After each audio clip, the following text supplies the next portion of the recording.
As we all know, webtoons are the latest trends in the world of digital comics, and we're seeing more and more of them than ever before. Some people prefer to call these comic books or graphic novels or manhwas, but whatever you want to call them, it doesn't matter so much because they're definitely the new way for readers to get their fix. If you started reading mangas, you probably heard about the term webtoon. They are basically comics that are available to read on the internet for free. What separates them from other comics is that they are not bound by paper and can be updated very often. You probably don't even realize how addicted you will get, but once you start reading one, you won't be able to stop.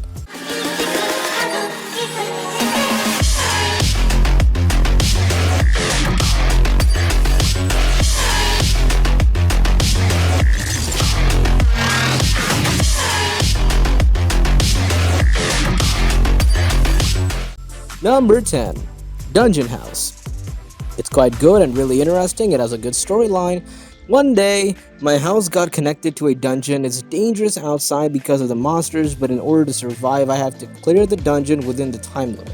Kim Hyung Bok has to try and clear the dungeon by himself, now that all the other explorers have died. Having awakened his powers, he starts taming monsters. With the skeletons, Chris, Kai, and Kessel have already regained their memories. Our protagonist's life-risking adventure to clear the dungeon starts now. An actual amazing manhwa that was made amazingly, and I really liked it. Number 9. The Legendary Mechanic.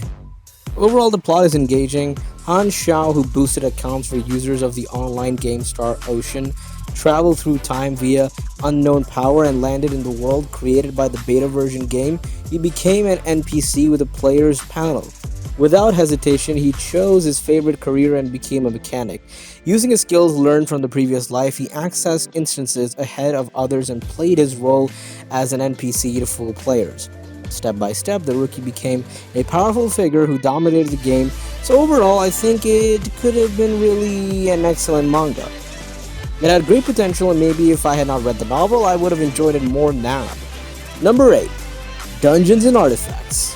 It's about an explorer of dungeons who is aiming at getting his revenge against the prince who betrayed him in a dungeon. The story develops quite well and the pacing is also good. The characters are also well written. This world is set up on a fantasy land where human kingdoms, elves, dwarves exist, and so exist dungeons containing monsters with artifacts at its core. The MC was able to get his hands on the exceptional artifact of dungeon where he got betrayed. This artifact helps him to get stronger by sucking mana from dead monsters and mana from the other artifacts. That is from, of course, the dungeons, so they grow stronger. It's a good one and I recommend it for sure. Number 7. I'm not really the evil god's lackey. This is not a bad one at all. You can expect the art to be good. Lin J, a transmigrator, is the owner of a bookstore in another world. He's kind and warm-hearted, often recommending healing books to customers who are going through a tough time. From time to time, he secretly promotes his own work too. Over time, these customers begin to respect him greatly, some even frequently bringing local specialties to repay his favor. They often seek his professional opinion when it comes to selecting books and share their experiences with his ordinary bookstore owner to people around them. They respectfully and intimately refer to using names such as the demon god's lackey and propagator of the flesh and blood gospel. Number 6. Rise from the Rubble. As for the art, it's good. The art isn't godlike, but it's definitely up there in the list of good-looking mangas. 10 years after the Night of Starfall, City S was destroyed by the biggest recorded monster outbreak in history. Zhou Fan, carrying the name of a traitor's son as well as being the most useless Starfall warrior reserve who ran away, awakened the super warrior system during a trap disguised as a raid. Since then, he has embarked on the road of success, rising like a meteor.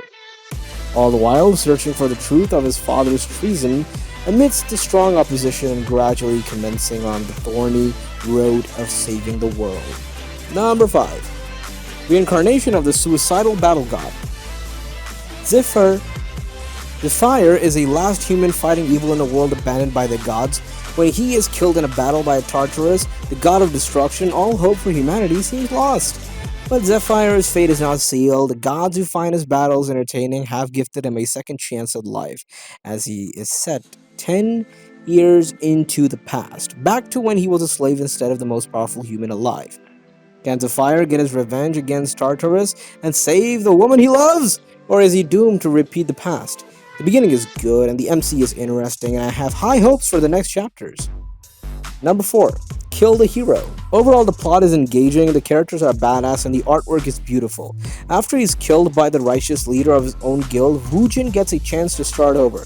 This time he's not interested in saving the world from monsters, he's got his sights set on revenge. His high-level kills quickly garner him notoriety among the game plebs, while boosting his stats as the masterminds. His high-level kills quickly garner him notoriety among the game plebs, while boosting his stats as he masters his way closer to the top. Such a mastermind, but there's something no one can figure out: whose side he's playing for. Now that he knows how to play to win, Woojin will stop at nothing to destroy the hero. Enjoy the basis of this story, which is extremely similar to Solo Leveling. Art is really good and the plot is intense and will make you cynical. And the main character is someone you can truly enjoy. Number 3. The Lord's coins aren't decreasing? It was entertaining, and if you're just looking for a story with good art, this is a must-read. Eren Steelguard's fortune was basically set as he discovered a book that allowed him to trade across dimensions until his enemies take both his life and his riches away. But Eren is brought back as his younger self, armed with this past knowledge and a chance at revenge. Now free to amass coins, he's gaining powerful abilities and moving up the ranks of the interdimensional trading markets. Will Eren gain enough coins to survive this journey of vengeance and reclaim his honor? I really enjoy reading this. I like the part where he is reborn and gets reborn into his past self. Yeah, that can be seen quite commonly in manga, but this time it happens in a medieval world and it's pretty interesting. Number 2. Updater. This manga is so good. Aiden was a normal, albeit glitched NPC trying to make ends meet to support his sister when suddenly the all-powerful system administrator appeared and deleted his whole world during routine maintenance. Due to his particular glitch, Aiden instead gains the power of an administrator, but it's too late as his sister slowly fades into nothing in his arms. With his new administrator update abilities, Aiden swears to get revenge on the unseen overlords of the world. He'll stop NPCs from ever being deleted again! Number 1. Ranker who lives a second time. This is one of the best mangas with a weak MC where he becomes powerful again. Yuan Wu's brother disappeared years ago and he's devastated to learn about his death. As he copes with this loss, he's given a pocket watch and learns there's more to his brother's death. He was betrayed while competing in the Tower of the Sun God. Now it's Yuan Wu's turn to use the knowledge his brother left behind.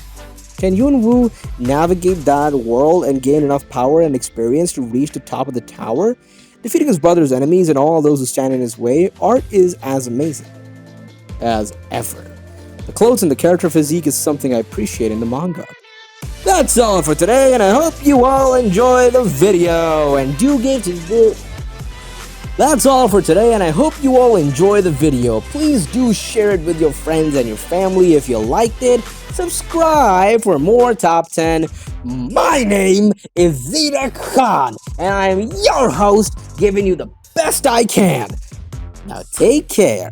Signing out. See ya!